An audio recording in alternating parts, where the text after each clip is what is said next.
Hello! Hi అండి. Welcome to our channel రకరకాల రుచులు. ఈరోజు వీడియోలో నేను న్యూ ఇయర్ కోసము చక్కగా కొబ్బరితోటి రైస్ చేసి చూయించాను. చాలా బావుంటుంది. ఒకసారి ట్రై చేయండి మీరు కూడా.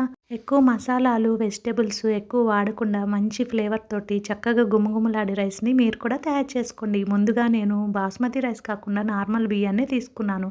3 గ్లాసులు బియ్యం తీసుకొని చక్కగా కడిగి పక్కన పెట్టుకున్నాను. ఒక అరగంట నానబెట్టుకోవాలి. ఒక మిక్సీ జార్ తీసుకొని 2 ఇంచుల అల్లాన్ని, అలాగే 10 వెల్లుల్లి రెబ్బలను, ఒక కొబ్బరి చిప్ప, పచ్చి కొబ్బరిని మొత్తం తీసుకొని ఆ కొబ్బరి ముక్కలన్నిటిని వేసుకొని ఒకసారి గ్రైండ్ చేసుకొని, తర్వాత నీళ్లు పోసుకొని ఇలా మెత్తగా పేస్ట్ లాగా చేసుకొని పక్కన పెట్టుకోండి. తర్వాత స్టవ్ వెలిగించుకొని ఒక కుక్కర్ పెట్టుకొని 2 స్పూన్ల నెయ్యి, 2 స్పూన్ల ఆయిలు వేసుకొని చక్కగా ఆయిల్ హీట్ ఎక్కాక ఒక 10 జీడిపప్పులను వేసుకొని లైట్‌గా గోల్డెన్ కలర్ వచ్చేంత వరకు ఫ్రై చేసుకోండి.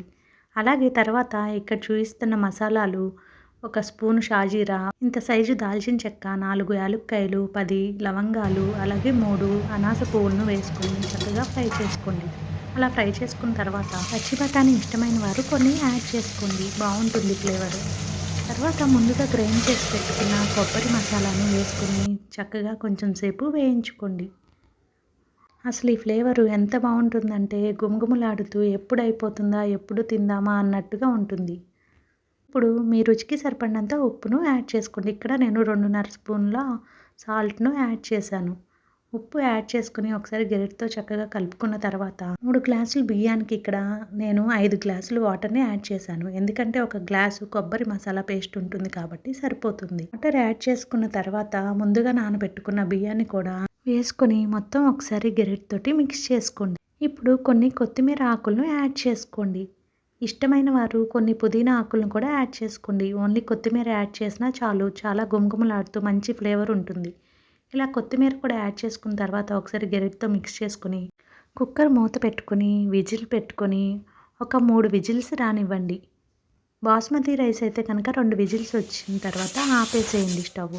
3 విజిల్స్ వచ్చిన తర్వాత స్టవ్ ఆపేసి ప్రెషర్ అంతా రిలీజ్ అయ్యాక విజిల్ తీసేసి ఒకసారి చెక్ చేసుకోండి. రైస్ అంతా బాగా ఉడికిపోయి చక్కగా ఉంటుంది. ఒకసారి గరిటెతోటి మొత్తం మిక్స్ చేసుకోండి. మొత్తం గలగలా తిప్పేయకుండా చక్కగా పైనుంచి కిందకి ఒకసారి ఇలా చేయడం వలన పైన వచ్చిన కొబ్బరి అంతా కలిసిపోయి చక్కగా బావుంటుంది rice.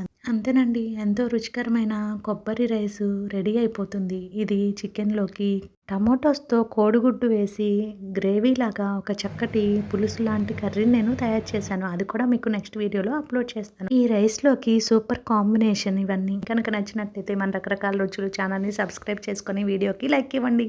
Thank you for watching.